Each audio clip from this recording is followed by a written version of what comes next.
Kohlberg నైతిక వికాస సిద్ధాంతం మనిషి నైతికంగా ఎదిగే క్రమాన్ని చాలా చక్కగా వివరించిన సిద్ధాంతం.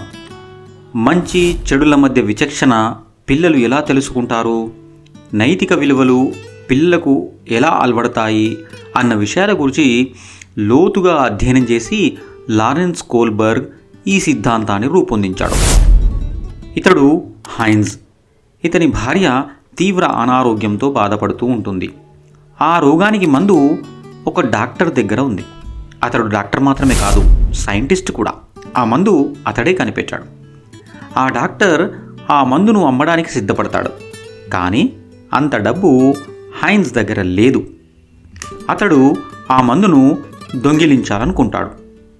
హైన్స్ నిర్ణయం సరైనదేనా? హైన్స్ పనితో మీరు ఏకీభవిస్తారా? తన భార్య ప్రాణాన్ని కాపాడడానికి అతడు దొంగతనం చేశాడు, దాంట్లో తప్పేముంది అని మీరంటారు.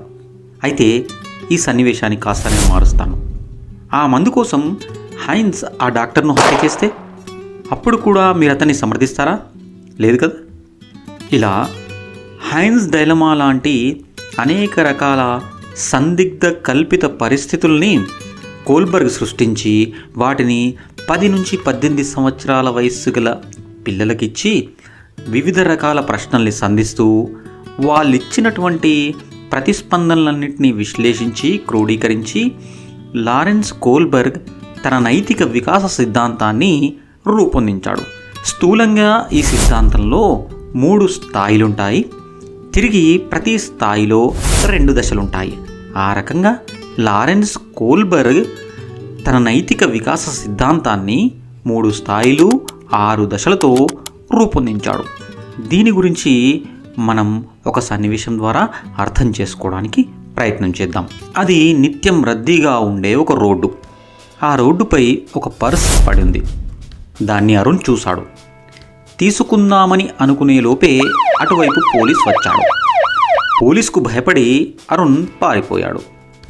కిరణ్ అలా చేయలేదు.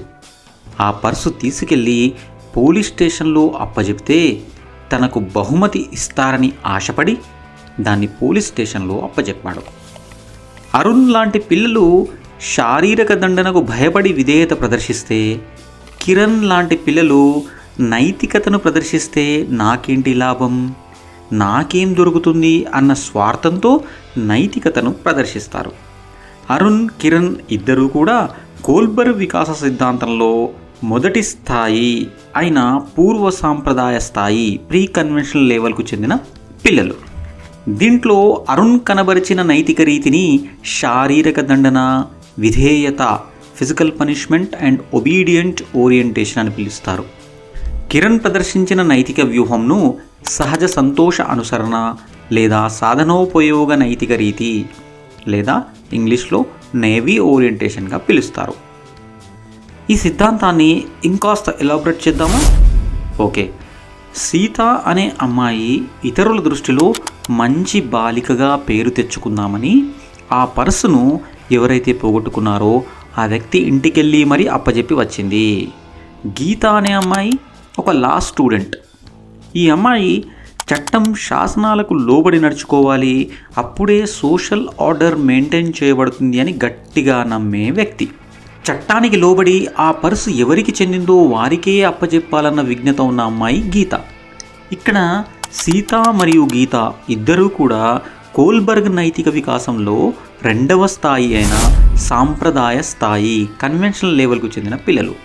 దీంట్లో సీత ప్రదర్శించిన నైతిక వ్యూహంను మంచి బాలిక లేదా బాలుడి నీతి, a good boy or girl orientation అని పిలిస్తే, గీత కనబరిచిన నైతిక రీతిని మనం అధికారం లేదా సాంఘిక క్రమాన్ని నిర్వహించే రీతిగా ఇంగ్లీష్లో వచ్చేసరికి law and maintaining social order orientation అని అభివర్ణిస్తాం.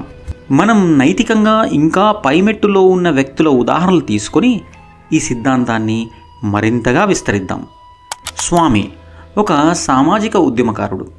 విలువైన వస్తువులను, సామాగ్రిని వ్యక్తులు కోల్పోతే వాటిని వెంటనే వారికి అప్పజెప్పే యంత్రాంగాన్ని ప్రభుత్వం ఏర్పాటు చేయాలి, దానికి అనుగుణంగా చట్టాలను మార్చాలి, శాసనాలలో జవాబుదారీతనాన్ని పెంచాలని ఉద్యమిస్తూ ఉంటాడు. ఇతడు కోల్బర్గ్ నైతిక వికాస సిద్ధాంతంలో చివరి స్థాయి అయిన ఉత్తర సాంప్రదాయ స్థాయి పోస్ట్ కన్వెన్షనల్ లెవెల్లోని మొదటి దశ వ్యక్తిగత హక్కులు, సామాజిక ఒప్పందాలు, individual rights and social contract ఓరియంటేషన్కు చెందిన వ్యక్తిగా మనం పిలవచ్చు. ఇక రమణ అనేటటువంటి పర్సన్ వ్యక్తి మారితేనే వ్యవస్థ మారుతుంది, నైతిక పరివర్తన అనేది మన నుంచే మొదలవ్వాలి అని బలంగా విశ్వసించేటటువంటి ఒక ఆధ్యాత్మికవేత్త. విశ్వజనీన సూత్రాలు, యూనివర్సల్ ప్రిన్సిపల్స్ పాటించి ప్రజలు నైతిక వర్తనులుగా ఉండాలన్న విశాల భావజాలం ఉన్న వ్యక్తి రమణ. రమణ అనేటటువంటి ఆధ్యాత్మికవేత్త ఉత్తర సాంప్రదాయ స్థాయిలోని చివరి దశ అయినటువంటి విశ్వజనీన సూత్రాల దశ, ద స్టేజ్ ఆఫ్ యూనివర్సల్ ప్రిన్సిపల్స్కు చెందినటువంటి వ్యక్తి. ఈ విధంగా అరుణ్ ఏమో శారీరక దండనకు భయపడి విధేయతను కనబరిస్తే, కిరణ్ ఏమో బహుమానాలు పొందాలన్న ఉబలాటంతో నైతికతను ప్రదర్శించాడు. అరుణ్ మరియు కిరణ్ ఇద్దరు కూడా నైతిక వికాస స్థాయిలో మొదటి స్థాయి, పూర్వ సాంప్రదాయ స్థాయి, ప్రీ కన్వెన్షనల్ లెవెల్కి చెందిన పిల్లలు. ఇక సీతనేమో మంచి బాలిక అనిపించుకోవాలని నైతికతను ప్రదర్శించింది. గీతనేమో చట్టానికి లోబడి ఉంటేనే సాంఘిక క్రమాన్ని మనం నిర్వర్తించవచ్చు కాబట్టి చట్టానికి లోబడి ఉండాలి అని బలంగా నమ్మేటటువంటి ఒక లా స్టూడెంట్. వీరిద్దరు కూడా, సీత మరియు గీత, రెండవ స్థాయి అయినటువంటి సాంప్రదాయ స్థాయి కన్వెన్షనల్ లెవెల్కి చెందినటువంటి విభిన్న దశలకు చెందినటువంటి పిల్లలు. స్వామి అనేటటువంటి సామాజిక ఉద్యమకారుడేమో వ్యక్తిగత హక్కుల కోసము, సామాజిక హక్కుల కోసము ఉద్యమించేటటువంటి ఒక ఉద్యమకారుడు. రమణ విశ్వజనీన సూత్రాల మీద బలమైన నమ్మకం ఉన్నటువంటి ఒక ఆధ్యాత్మికవేత్త. వీరిరువురు కూడా కోల్బర్గ్ నైతిక వికాస సిద్ధాంతంలో చివరి స్థాయి అయినటువంటి ఉత్తర సాంప్రదాయ స్థాయి పోస్ట్ కన్వెన్షనల్ లెవెల్లోని రెండు విభిన్న దశలకు చెందినటువంటి వ్యక్తులు. సో ఇది మొత్తంగా కోల్బర్గ్ నైతిక వికాస సిద్ధాంతము. అరుణ్ నుంచి మొదలు పెడితే రమణ దాకా 6 మంది వ్యక్తుల ఉదాహరణలు తీసుకొని మనము నైతికంగా ఎన్ని దశల్లో ఉంటారో అర్థం చేసుకున్నాం. ఇప్పుడు కోల్బర్గ్ నైతిక వికాస సిద్ధాంతంలో మీరు ఏ స్థాయిలో ఉన్నారు, ఏ దశకు చెందిన వ్యక్తులుగా మీరున్నారో ఒక్కసారి సమీక్షించుకోండి. ఓకేనా? మరొక కొత్త సిద్ధాంతంతో కలుద్దాం. Thank you.